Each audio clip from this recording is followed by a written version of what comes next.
Ya, selamat datang di mata kuliah pemrograman sistem. Pada modul sebelumnya, Anda sudah diberikan pengantar mengenai boot sequence. Bagaimana suatu proses boot sejak dari komputer tersebut nyala sampai dia bisa mengeksekusi suatu program. Nah, pada modul ini kita akan membahas beberapa jenis kernel, ya. Jadi beberapa jenis kernel yang nanti kita akan lihat perbedaannya dan implementasinya. Kira-kira di dunia kita pada saat sekarang ini atau dunia industri pada saat sekarang ini, kira-kira keuntungan dari jenis-jenis kernel ini seperti apa? Oke, kita bisa coba mulai. Ya, jadi sebelumnya kalian sudah mempelajari mengenai GPT, ada UEFI, terus ada juga kalian sudah mempelajari bagaimana proses boot sequence.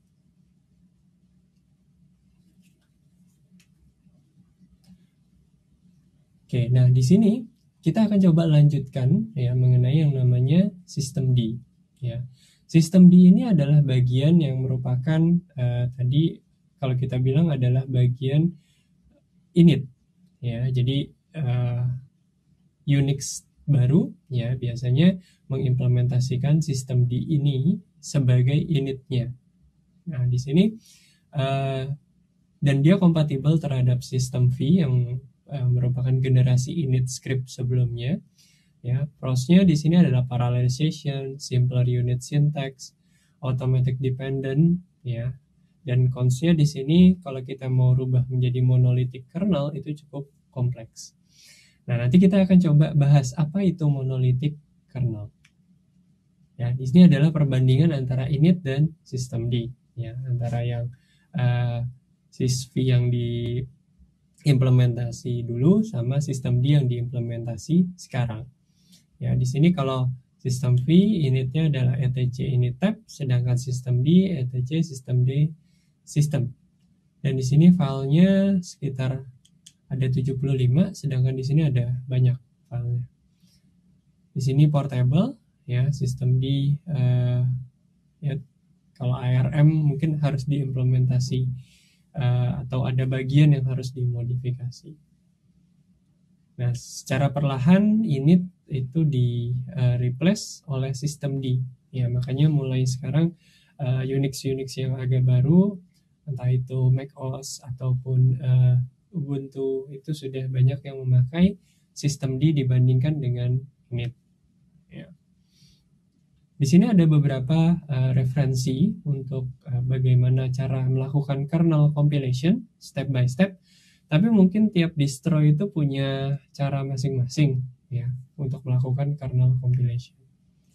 Nah, di sini kenapa kita memerlukan kompilasi kernel ya. Jadi di sini akan dibahas terlebih dahulu kompilasi kernel itu berguna untuk apa? Yang pertama adalah membuat sistem yang match terhadap hardware yang kita miliki. Ya, karena kita berusaha agar benar-benar kompatibel dengan hardware yang kita miliki. OS yang kita pasang di dalam hardware kita itu harus benar-benar kompatibel dengan hardware yang kita miliki. Dan kita harus tahu bahwa komputer yang kita jalankan ya itu kernelnya dibuat oleh orang lain dengan hardware mereka ya. Makanya kan kalau kita install OS biasanya ada yang 32 bit atau yang 64 bit. Itu sudah mencerminkan bahwa ketika mereka menginstal dengan environment atau hardware yang 32 bit atau hardware yang 64 bit. Nah, di sini biasanya kalau untuk embedded system ya, ketika kita melakukan kompilasi kernel dan kernel tersebut sangat kompatibel dengan hardware-nya, maka bootingnya akan bisa lebih cepat. Ya, dan benar-benar hardware tersebut atau device tersebut benar-benar hanya digunakan untuk kebutuhan tersebut saja.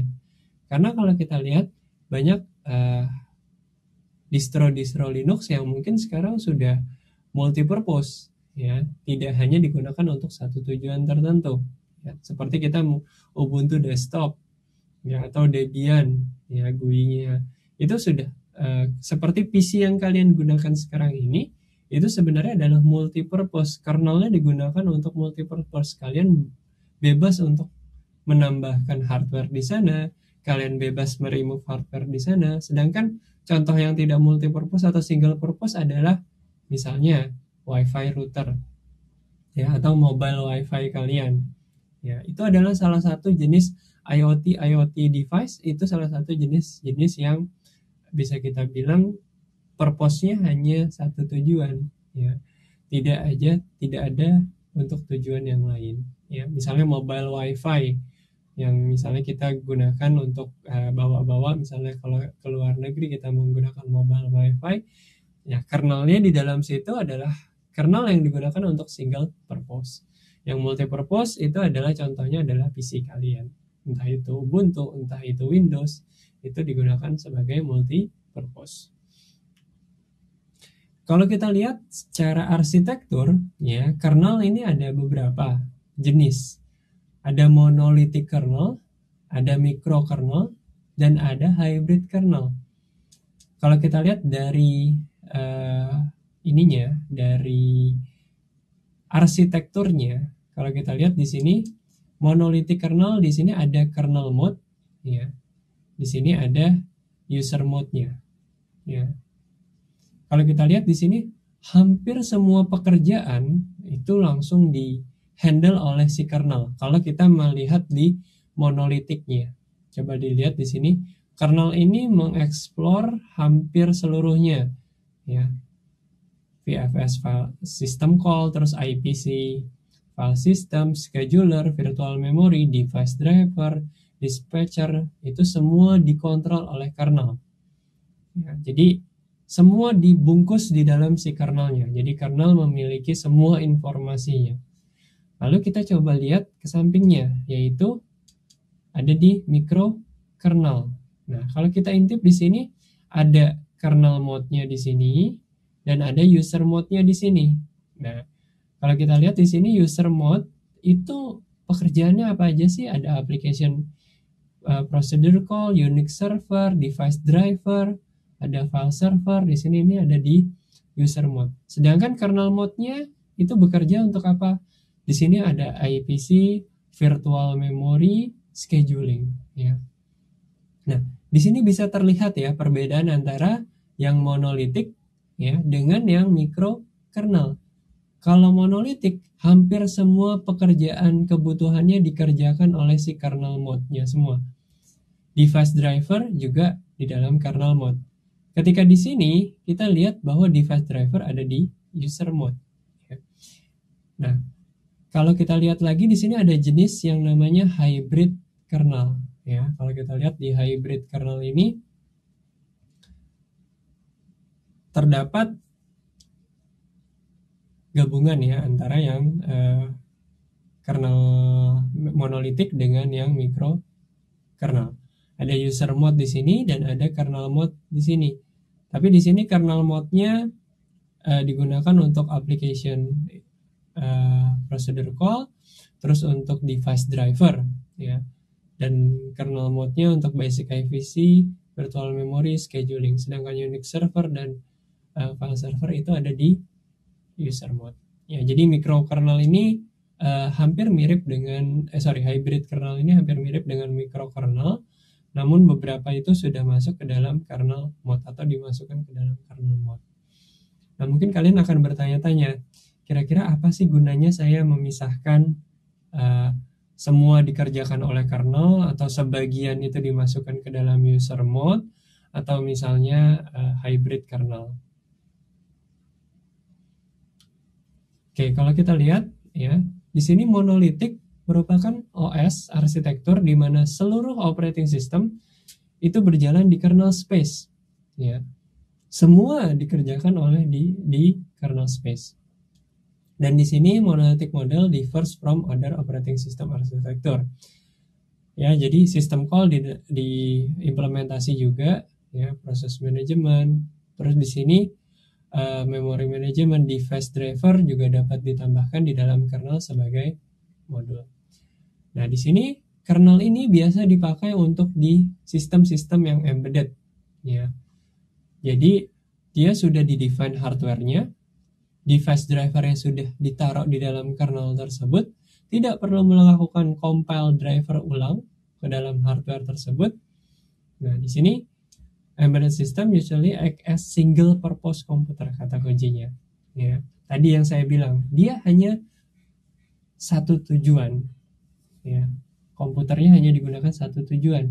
Contohnya, kernel di dalam wireless router, kernel di dalam modem, kernel di dalam access point. Jadi beberapa IoT device, dia implementasi dalam bentuk monolitik. Kenapa? Karena kernel-kernelnya semua sudah diinstal device drivernya yang tidak diperlukan copot pasang kembali. Ya, kenapa nggak perlu copot pasang? Ya, secara logika ketika kita punya wireless router, apakah kita mau nambahin driver atau uninstall driver kita dari router? Semuanya kan harus sudah terdefine di dalam hardware tersebut. Terus ada di sini microkernel, ya, di sini, atau bisa dibilang Samuel kernel. Ya, di sini dibilang bahwa mekanismenya agak berbeda dari yang microkernel, ya. Jadi di sini kernelnya di breakdown atau dipisah dalam beberapa proses, ada server, ya. Terus ada yang berjalan di user space, ada yang berjalan di kernel space. Nah, di sini compile module driver, ya, atau driver yang baru itu dapat dijalankan di dalam user level. Dan kita beberapa OS yang biasanya kita pakai, ada Windows NT di sini, ada Symbian, mungkin kalian pernah dengar nama ini, Symbian yang dipakai Nokia, OS yang dipakai Nokia, terus ada Minix di sini, terus ada OS BlackBerry di sini. Itu diimplementasi dalam bentuk microkernel, di mana device drivernya itu bisa dilakukan instalasi, ya, bisa dipasang, bisa dilepas, ya. Terus ada juga hybrid kernel, ya. Idenya di sini adalah kernel structure yang mirip kayak microkernel, tapi dia punya fleksibilitas seperti si microkernel, ya. Jadi di sini beberapa yang kernel in OS, jadi di sini menggunakan beberapa hardware yang beragam, ya. Di sini hardware yang baru masuk, ya, tidak diperlukan untuk melakukan reboot terhadap kernelnya, karena bisa copot pasang juga, ya. Jadi hybrid dan microkernel itu, di hybrid ini bertujuan untuk melihat fleksibilitasnya. Ketika ada hardware baru, dia bisa langsung detect, dia bisa langsung menginstal driver di sana, langsung dijalankan drivernya. Ya, di sini beberapa OS baru, ya. Ada macOS, OS X, ada Windows NT di sini. Ya. Jadi compile module driver itu bisa dilakukan di dalam user level. Nah, jadi modul-modul drivernya itu ada di dalam user level. Kernelnya jadi tidak perlu di predefine terlebih dahulu seperti di monolithic kernel. Oke, jadi mudah-mudahan penjelasan ini bisa membuka wawasan kalian bahwa suatu kernel itu di dalam suatu device itu berbeda-beda, tergantung dari penggunaannya. Ada monolithic kernel, ada microkernel, dan ada hybrid kernel. Untuk monolitik biasanya dipakai untuk single purpose komputer, sedangkan microkernel itu di sana ada fleksibilitas terhadap device hardware-nya, ya. Jadi device driver untuk hardware itu bisa dipasang, sedangkan di hybrid dia punya kesamaan, ya, atau arsitektur mirip kayak monolitik kernel, tapi berusaha agar bisa memiliki fleksibilitas seperti microkernel, di mana device driver bisa dicopot pasang. Oke, mudah-mudahan ini bisa membuka wawasan kalian. Terima kasih atas perhatiannya. Semoga bermanfaat.